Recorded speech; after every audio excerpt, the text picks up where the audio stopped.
the class for the well-informed Buddhist has not yet finished. I think there is one more topic to understand in order to become a well-informed Buddhist. Now, what things do you need to know in order to become a well-informed Buddhist? The 5 aggregates. 5 aggregates, right? And then 12 sense bases. 12 sense bases, and then 18 elements, 4 noble truths, dependent origination, and last 37 members of enlightenment. So tonight I will explain to you the 37 members of enlightenment. So what is the last topic? 37, read the Pali. 37 Bodhipakkhiya Dhamma. Yeah. Now, once you understand the Pali word, I think it's better to use Pali words when you talk among yourselves. And I think the sound of Pali is very pleasing to me. On Thursday, a man called me and asked me whether there was a meditation class at the monastery, and I said no, because I didn't know who he was. But in the course of talking, he said he had been practicing for, say, 4 years, and he came from New York. And then he mentioned the Pali words nimitta and sukha vipassana. So when I heard these words, I know that he was a serious meditator. And so I told him to come to the monastery, because we had sitting from 7 to 8, and so I asked him to come about 6:30. And he came at 6:15, and so we had a talk, and then sitting for 1 hour. So I was pleased with him because he used Pali words when we talked. So if you want to please me, use Pali words when you talk to me. So now please say the Pali word. What is the Pali word for today's topic? Bodhipakkhiya Dhamma. Right. Bodhipakkhiya Dhamma. Now, you don't have to make much effort to remember this word, because you already know the first word, Bodhi, right? So you only have to memorize 3 syllables, Pakkhiya, only 3 sounds, right? So it's not difficult. So this word is made up of Bodhi, actually Bodhi, Pakha and Iya. Now, Pakkhiya, the second part. Pakkhiya is made up of Pakha and Iya. Now, Pakha means side, so, as in this side or that side. And Iya means, say, belonging to. So Bodhipakkhiya means those belonging to the side of body. Now, what is body? It's not a tree. Enlightenment, right? Body means understanding or wisdom, and it really means enlightenment. So Bodhipakkhiya means those that belong to the side of enlightenment. So that means those that arise simultaneously with enlightenment, and also that those help enlightenment to arise. So both those that help enlightenment to arise and those that arise together with enlightenment. And the word Bodhipakkhiya is here translated as members of enlightenment, or they are factors of enlightenment. But we have another word, Bodhjanga, which is translated as factors of enlightenment. So I use the word members here. So there are 37 Dhammas that are the members of enlightenment, and members means those that help enlightenment as well as those that arise with enlightenment.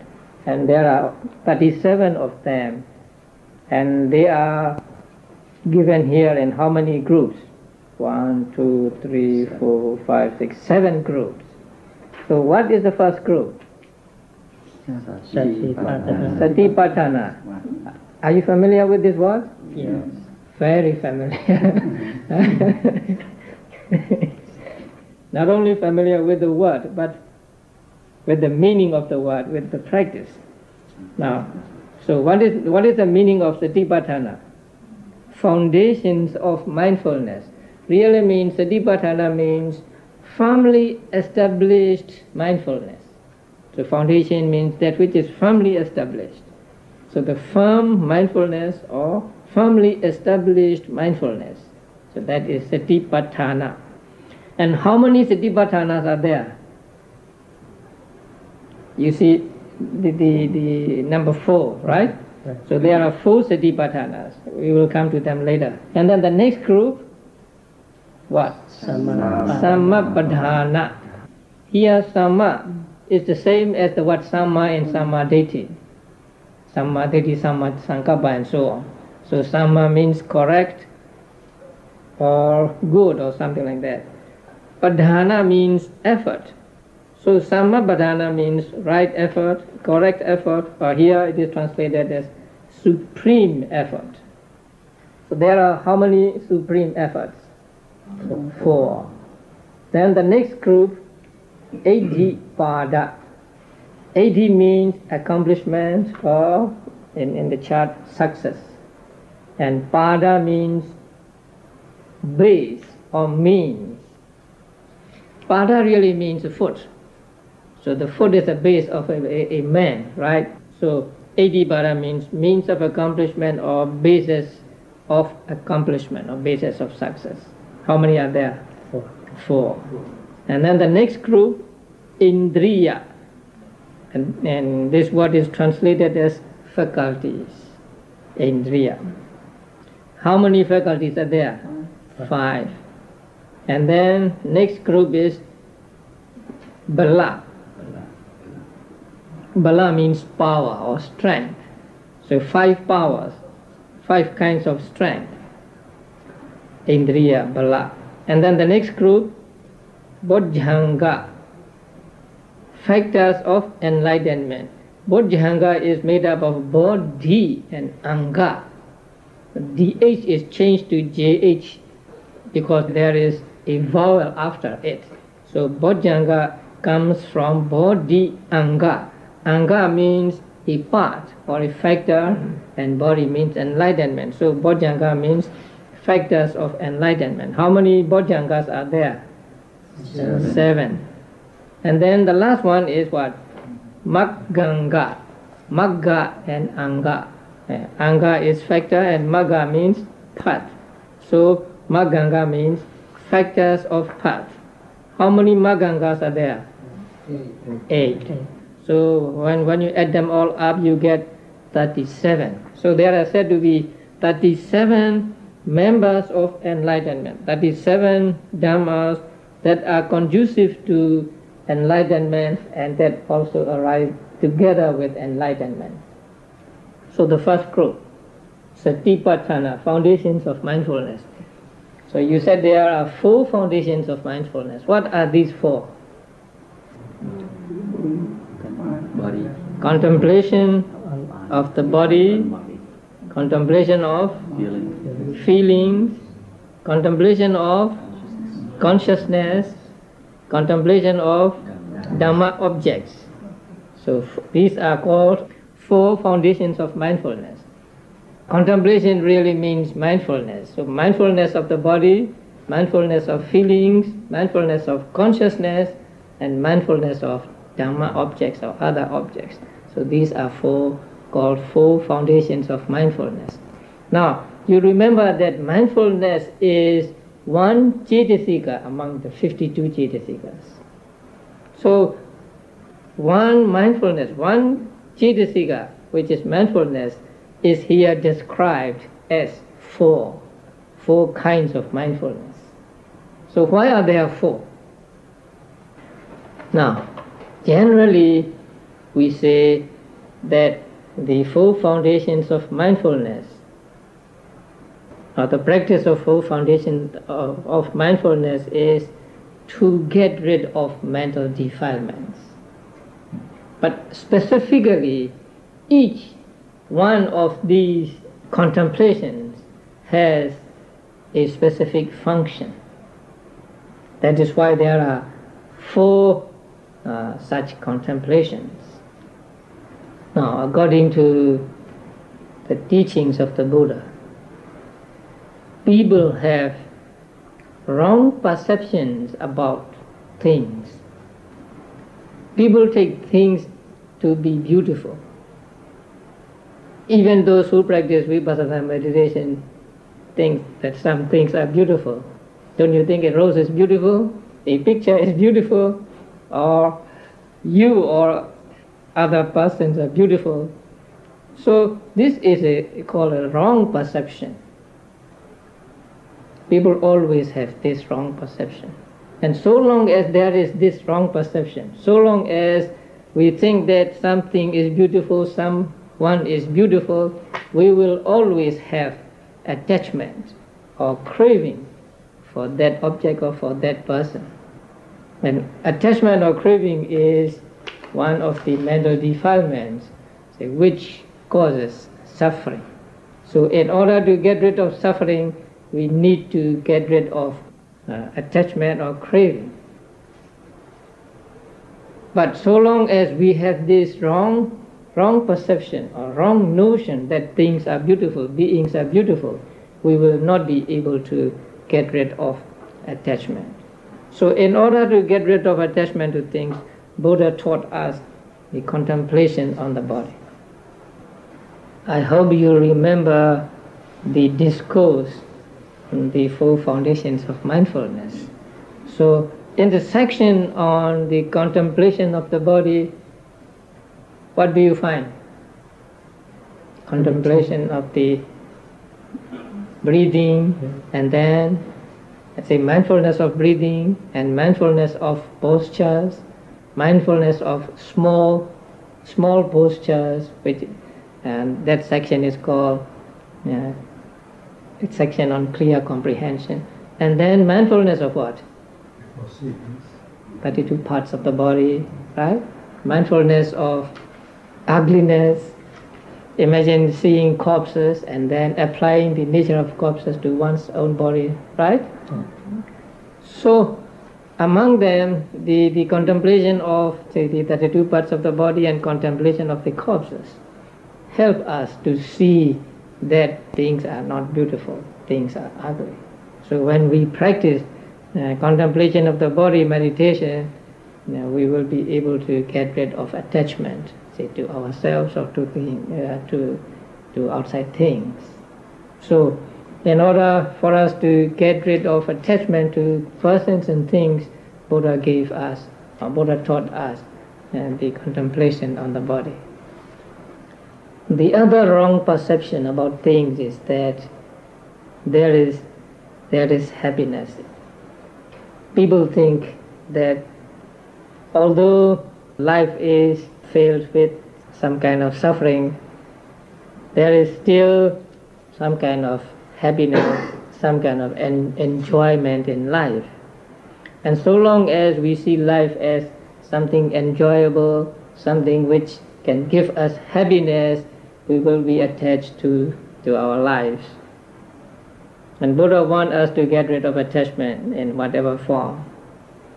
And so in order to convince us that life is not what we think, that is, life is not full of happiness, but it is full of suffering, Buddha taught us the second contemplation, the contemplation of feelings. So when you practice meditation, sometimes you may have pain. So when there is pain, what do you feel? How do you feel? Is there happiness or suffering? That is suffering, real suffering, right? Sometimes the pain becomes more acute, and then you want to get rid of it, but it is still there, and so you are something like in hell, say, suffering the unpleasant feeling in your body. So when you are experiencing unpleasant feeling of pain, then you really see that there is real suffering, say, in the world. And even when you are experiencing pleasant feeling, there is still suffering, because this pleasant feeling will not last forever. It will disappear after some time, and so you are afraid that you will lose it. You are afraid that it will disappear, and so you are attached to it. But by its nature, it has to disappear, and when it disappears, then you are sorry and you are attached to it. You longed for that good feeling, and when you don't get it, then you are sorry, and so you are miserable. You feel miserable. And so whether you are experiencing painful feeling or pleasant feeling, there is always suffering. And this you will come to realize when you practice contemplation on feelings. When you make notes of feelings, or when you make yourself mindful of these feelings when they arise and disappear. We are taught that things are impermanent, but sometimes we feel that although we accept in general the impermanence of things, we venture to think that there must be something which lasts for some time. Say our bodies. Our bodies seem to be the same as they were yesterday, as they are today, or maybe our bodies don't change for some time, say for a month or two. Only after a year or two we say, you have changed, or something like that. And so this notion of permanence is ingrained in our thinking. Even though we are taught that things are impermanent, we still want to think that some things are permanent. It could be permanent, for some time at least. So that is why Buddha once said, it may be permissible to take the body as permanent, because it seems to last for some time. But it is not, say, permissible, or it is not appropriate to take one's mind or consciousness as permanent, because consciousness changes very, very quickly. Now, in order to see the impermanence of things, then we have to practice mindfulness of consciousness, mindfulness of our thoughts. Now, when you practice meditation and you have thoughts, and you watch your thoughts, at one moment, say, your mind is, say, at the tip of the nose, and then the next moment your mind may be far away, going back to your home country, and then come back again. And so if you really pay close attention, you see that even in one in-breath or in one out-breath, you can have many thoughts. You can think of many things in very rapid succession. And each thought comes and goes, and so there is nothing which you can take, no thought which you can take as permanent. So when you practice the mindfulness of consciousness, then you will come to see the impermanence of consciousness, impermanence of things that are mental. And so when you see the impermanence of consciousness, you can infer from that our bodies, physical bodies also are impermanent, although we cannot, it is the impermanence of our physical bodies is not so evident as the impermanence of our thoughts. Now, we are taught that there is no permanent entity, and there is no such thing as a soul or an ego. But we still want to believe in some kind of a permanent entity. We still use the words as soul or self or ego in our talks. And so it is very difficult to get rid of this perception of an everlasting entity, which is actually different from ourselves or our bodies, but which resides in our bodies or which may be somewhere else. And in order to get rid of this notion or this wrong perception of a permanent self, Buddha taught us the last of the four foundations of mindfulness, contemplation on Dhamma objects. When we contemplate on Dhamma objects, when we contemplate on the aggregates, or the bases, or the factors of enlightenment and so on, then we come to see that these dhammas, these things, arise and disappear. And there are only these things arising and disappearing. And there is nothing over and above these mere phenomena going on and on and on. So when you practice meditation, you may try to find whether there is a permanent entity, whether you can see a permanent entity. Now when you practice meditation, there is the mind that is mindful of something and the thing which is the object of that mindfulness, and just these two things going on at each moment, at every moment. And we cannot find anything apart from the mind which is mindful and the thing which is the object of mindfulness. So when we pay attention to the Dhamma objects, to the aggregates and so on, we will come to see that they are just the mere phenomena going on and on and on, and there is nothing over and above these phenomena which last forever. So although mindfulness is one, it is divided into four according to the four functions corresponding to the four wrong perceptions. So that is why there are four foundations of mindfulness. Now, what is the function of the contemplation of the body? What is the function of it? To get rid of the wrong perception of beauty.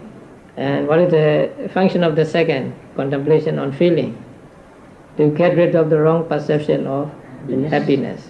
And the third, contemplation of consciousness. What is its function? To get rid of the wrong perception of permanency. And the fourth, contemplation of Dhamma objects. To get rid of the wrong perception of atta, perception of permanent entity or soul or an ego. So in order to attack these four wrong perceptions in the world, Buddha taught the mindfulness in four different ways. Mindfulness of the body, of feelings, of consciousness, and of Dhamma objects. What contemplation do you practice when you practice meditation? The first or the second or third or fourth? Fourth. All four, right? Yes. So when you're mindful of the breath or the abdomen, what contemplation? Body. Contemplation of body. And when you are mindful of pain, especially, whenever we talk about feeling, our mind goes to pain. Actually, pleasant feeling also is the object of meditation. So that is contemplation on feeling. Then when you are aware of your thoughts, you are doing the contemplation on mindfulness. And then when you are aware of, say, your anger or your attachment, then you are contemplating on the Dhamma object, right? Anger or attachment is anger or attachment is one of the 5 mental hindrances, right? So when you practice meditation at our meditation sittings or retreats, you are doing all 4 contemplations or all 4 foundations of mindfulness, but not. I think that's enough for the 4 foundations of mindfulness. If you want to know more about these 4 foundations of mindfulness, you have to read the sutta. Now the second group, Sammappadhana, supreme efforts. And there are 4 supreme efforts. Do you know the 4 supreme efforts? Yes, you do. What are those 4? Now, these supreme efforts are to be made with regard to akusala and kusala. And there are 2 kinds of akusala and 2 kinds of kusala. Now, there are akusala which have not arisen in our minds before, that means in this life. And there are akusala which have arisen in our mind. So there are 2 kinds of akusala. And kusala also the same. Those that have never arisen in our minds and that have arisen in our minds. So 2 kinds of akusala and 2 kinds of kusala. So there are 4 things.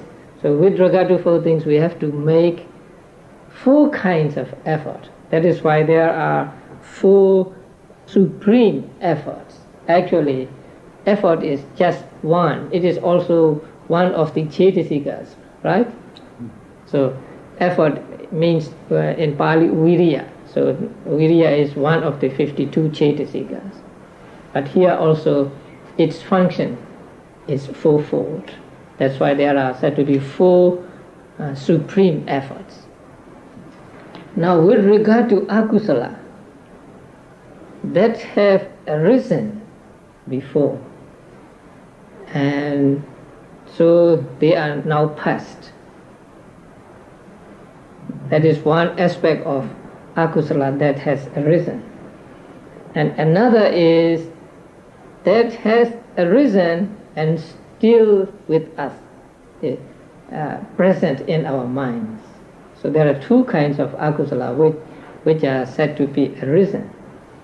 One that has arisen and already gone in the past, and they are now and it is now in the past. And the other is just arisen and present in our mind. So there are 2 kinds of such akusala. So with regard to first akusala, which is past, what must we do? Don't let it happen again. Don't let it happen again. Yeah. So with regard to that kind of akusala, Buddha said, forget about it. Because this is akusala, and let's say you have done this akusala, and it can bring painful results to you. But if you are thinking of this akusala again and again, if you feel remorseful for having done this akusala again and again, you increase your akusala. You acquire fresh akusala. And so you cannot abandon or get rid of akusala in that way. So the best thing to do with regard to such akusala is don't think about it, and then make effort to avoid doing it in the future. That is with regard to akusala, which is in the past. Then what about akusala that has arisen and still in our minds, in our thoughts? What must we do? Now, Buddha... Stop it, right. Buddha said, he does not retain any thought of sensual lust, ill will or grief, or any other evil and unwholesome states that may have arisen. He abandons them, dispels them, destroys them, causes them to disappear. Actually, when such thoughts arises in our minds, we must stop it and substitute this with kusala. Then what about the akusala that has not arisen in our minds? What effort must we make with regard to that kind of akusala? Nothing. Don't let it arise, right? Avoid it, right? So with regard to akusala that have not yet arisen, let it not arise. So try to avoid or try to prevent it from arising. Then what must you do to avoid akusala from arising? Don't create. You must apply mindfulness. Right? Now Buddha said, when he perceives a form with the eye, a sound with the ear, an odor with the nose, a taste with the tongue, an impression with the body, or an object with the mind, he neither adheres to the whole nor to its parts, and he strives to ward off that through which evil and unwholesome things, great and sorrow would arise. If he remained with unguarded senses, and he watches over his senses, restrains his senses, that means don't let them arise through any of the senses. So when you see a thing, you don't take the sign of that thing, you don't take the particulars of that object. That means when you see a person, you must just stop at seeing a visible object. If you go to saying, deciding this is a person, this is a man, this is a woman, you are said to take the sign of that object. Then if you go further and say, his hands are beautiful, his face is beautiful, his nose is beautiful, and so on, then you are said to take the particulars. So if you take the sign or if you take the particulars, then attachment or ill will can arise. If you take someone as a person or as a man or as a woman, then you will either be attached to that person or you will be repulsed by that person or object. So Buddha said, stop as just seeing when you see something and just hearing when you hear something and so on. So that means practice mindfulness. So with the practice of mindfulness, we can avoid or we can prevent these akusala from arising in our minds. So that is called effort to avoid. So with regard to kusala that have not yet arisen, what must we do? What effort must we make? We must make effort for them to arise, right? And kusala that has not yet arisen means meditation, samatha meditation, vipassana meditation, and also path, magga. Now, if you have never practiced meditation before, and when you practice now, then you are making it happen. You are making the kusala which has not arisen in you before happen. And when you practice again and again, like you do here, then you are making the kusala which has already arisen in you multiply.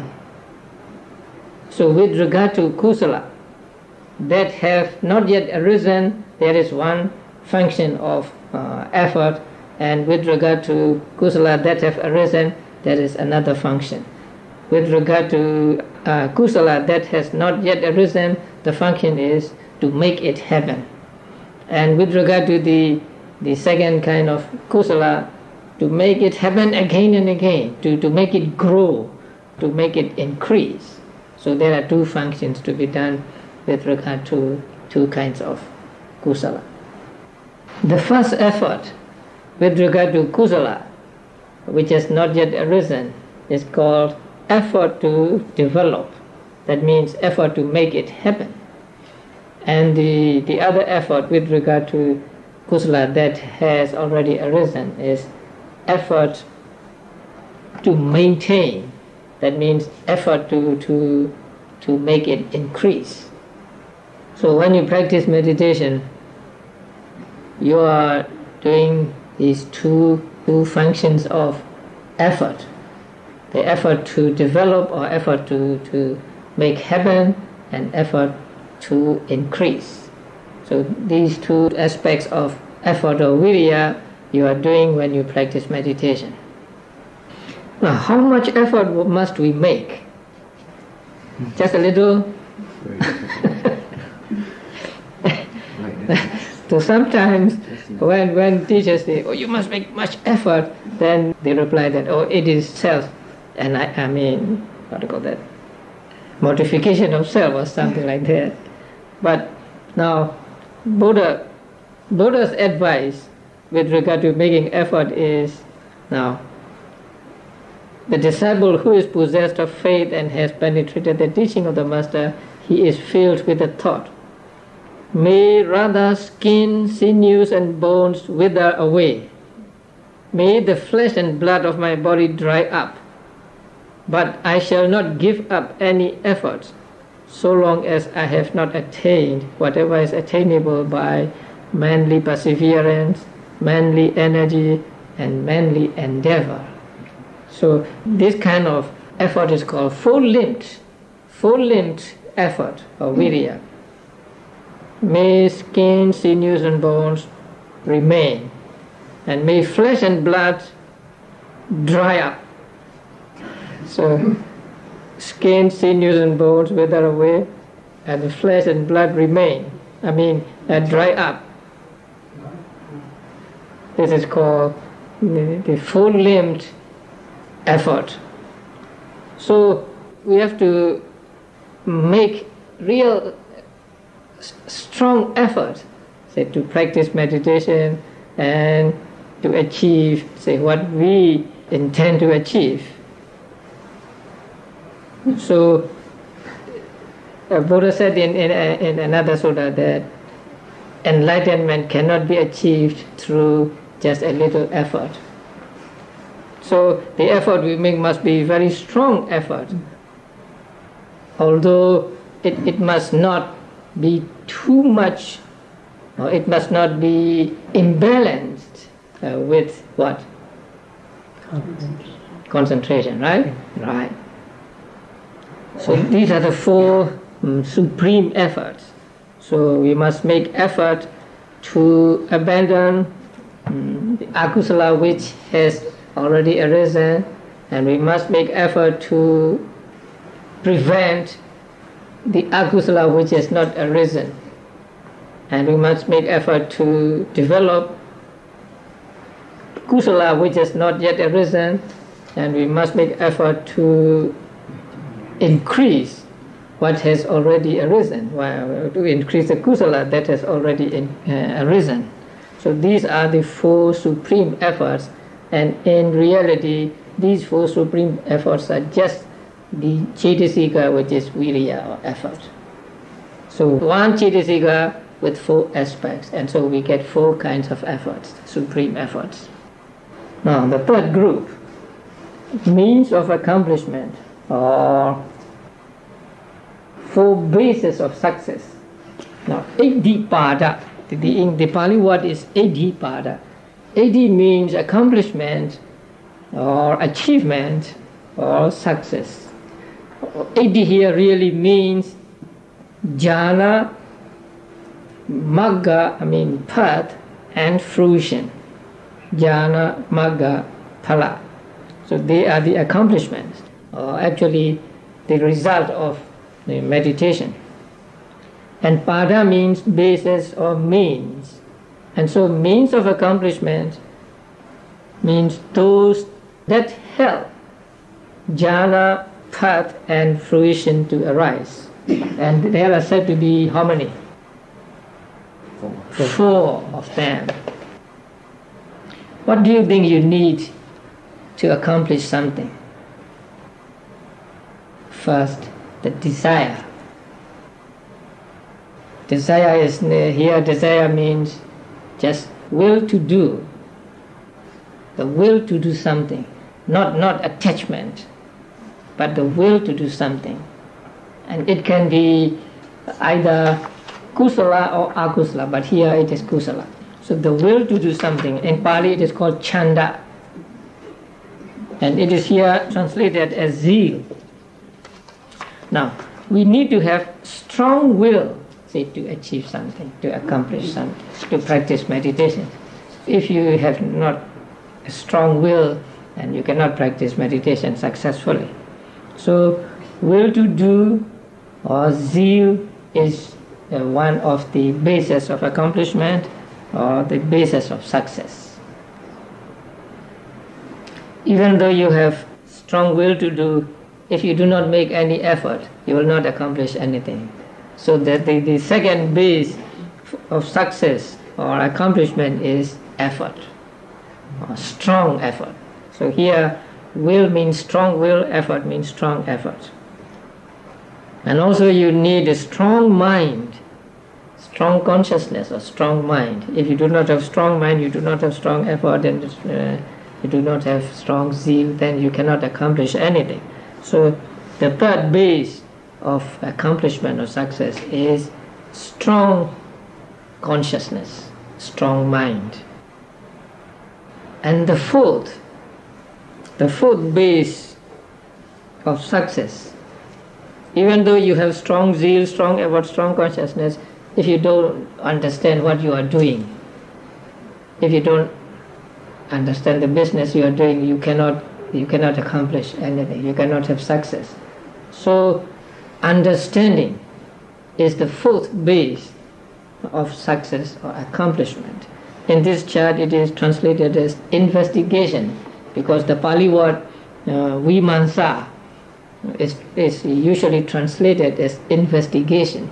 But the word vimansa, although it literally it means investigation, it really means not just investigation, but investigation and understanding it correctly. So it's better to translate it as understanding than just investigation.